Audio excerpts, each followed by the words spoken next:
अरे हमारा पकई लोग पागल बा, घर छोड़ी भागल बा, बात दिल तोहरे से लागल बा। मारो तारे आँख ढेर बनेले चलत बतिया बतारे नहले बदहले। अरे कजना के रहले तो हमारा के चहल। अच्छा अरे कजना के रहले तो हमारा के चहले। अरे जाना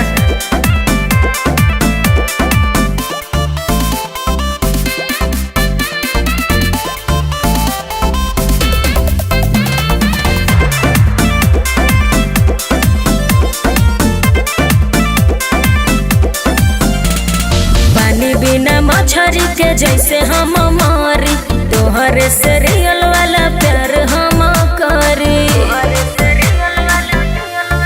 मीठा बोल के बोलिया जदुआ हम पे करबे तू।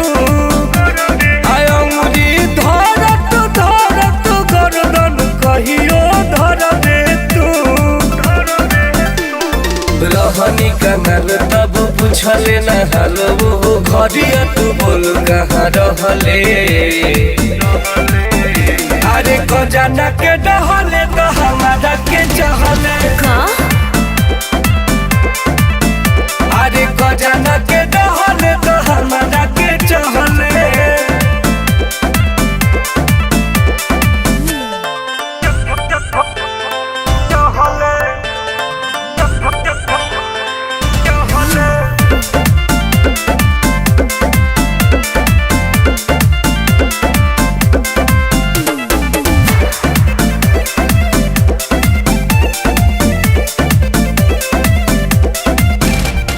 सब सुघर लाई के ना होली दिल फेंक हो, मन के भीतरिया में बड़ा तू ही एक हो। अरे तनी बुझल करो तो बहुते खइले बानी धोखा गोरे गलिया से।